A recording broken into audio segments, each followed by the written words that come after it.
हाँ, तो जो हमारा नेक्स्ट मेथड है to define the concentration of any solution quantitatively, that is parts per million.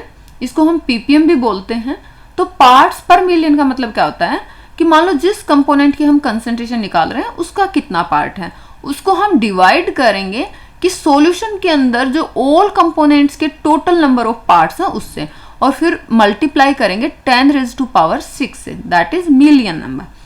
तो यहाँ पे फॉर्मूला हमारा क्या हो जाएगा पीपीएम निकालने के लिए, number of parts of that component divide by total number of parts of whole components of this solution multiplied by 10⁻⁶। Generally हम पीपीएम कब यूज करते हैं, जब हमारा सोल्यूट बहुत ही ट्रेस क्वांटिटीज में प्रेजेंट हो। जैसे हम पोल्यूटेंट्स की बात करते हैं, पोल्यूटेंट्स की कॉन्सेंट्रेशन की, पोल्यूटेंट्स वाटर में कितने अमाउंट में प्रेजेंट हैं, पोल्यूटेंट्स एटमॉस्फेयर में कितने अमाउंट में प्रेजेंट हैं। तो जनरली हम जब पोल्यूटेंट की कॉन्सेंट्रेशन को एक्सप्रेस करते हैं तो हम पीपीएम की टर्म में एक्सप्रेस करते हैं। अच्छा, जैसे हमने जब परसेंटेज कंपोजिशन को समझा था तब हमने mass to mass, volume to volume, mass to volume terms use की थी। तो सिमिलरली हम पीपीएम में भी mass to mass, volume to volume, mass to volume use कर सकते हैं। एक एग्जांपल देखते हैं। एग्जाम्पल में है, if 6 × 10⁻³ gram of oxygen is dissolved in 1030 gram of sea water, then what is the concentration of oxygen in PPM. हमें PPM में कॉन्सेंट्रेशन, ऑक्सीजन की कॉन्सेंट्रेशन को पीपीएम में एक्सप्रेस करना है। तो कैसे करेंगे, देखिए 1030 यानी कि 1030 ग्राम सी वाटर के अंदर कितना ऑक्सीजन है, 6 × 10⁻³ ग्राम है। तो इसको हम निकालेंगे 10⁻⁶ ग्राम सी वाटर में। तो ये हो जाएगा 6 × 10⁻³ डिवाइड बाई 1030 मल्टीप्लाइड बाई 10⁻⁶। क्या हो गया, ये वैल्यू हमारी आ गई 5.825 ग्राम। तो 5.825 ग्राम ऑक्सीजन कितने में प्रेजेंट है, 10⁻⁶ ग्राम सी वाटर में प्रेजेंट है। और जो अमाउंट हमारा मिलियंस में प्रेजेंट है, 10⁻⁶ ग्राम में प्रेजेंट है, that is known as PPM. तो यहाँ पे हमारी ये क्वांटिटी क्या हो गई, 5.825 पीपीएम।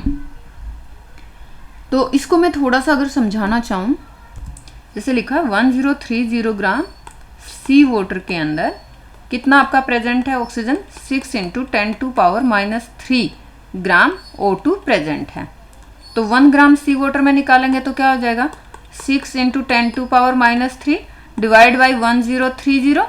और अगर हमें 10⁻⁶ ग्राम में निकालना है तो इसको हम मल्टीप्लाई कर देंगे 10⁻⁶ से। तो यहाँ पे ये देखिए, अगर हम इसको 10⁻³ है और ये 10⁻+6 है, तो यहाँ पे हमारी आ गई वैल्यू, इसको अगर आप करोगे तो 6 × 10⁻³ और क्योंकि ये -3 इसको +3 को कैंसिल आउट कर देगा। नीचे अगर हम इसको लिखते हैं 1.03 × 10⁻³, ये वैल्यू कैंसिल, यहाँ पे हमारी ये आ गई। तो जब हमने इसको सोल्व किया यहाँ पे, तो हमारी वैल्यू क्या आ गई, ये देखिए 1030 ग्राम सी वाटर के अंदर 6 × 10⁻³ ग्राम ऑक्सीजन, 1 ग्राम में हमने निकाला 6 × 10⁻³ को डिवाइड कर दिया 1030 से, और 10⁻⁶ ग्राम में निकाला तो मल्टीप्लाई करेंगे 10⁻⁶ से। जब इसको हम सोल्व करेंगे, देखिए -3 इधर +3 को कैंसिल आउट कर देगा, तो यहाँ पे हमारे पास बचे 10⁻3, 6 × 10⁻³ डिवाइड बाई, अगर मैं इसको कर दूं 1.030 तो यहाँ पे हो जाएगा मल्टीप्लाइड बाई 10⁻3, 10⁻3 से 10⁻3 कैंसिल, 6 को डिवाइड करेंगे 1.03 से, तो हमारे पास वैल्यू आ जाएगी 5.825। कितने में आया, 10⁻⁶ ग्राम में आया, 5.825 ग्राम। तो जो हमारा अमाउंट 10⁻⁶ में प्रेजेंट है, तो इसको हम एक्सप्रेस कर सकते हैं पार्ट्स पर मिलियन, यानी कि 5.825 पार्ट्स प्रेजेंट हैं 10⁻⁶ पार्ट्स ऑफ सी वाटर में। तो इसको हम बोल सकते हैं पार्ट्स पर मिलियन। सो इस वीडियो में इतना ही, थैंक यू।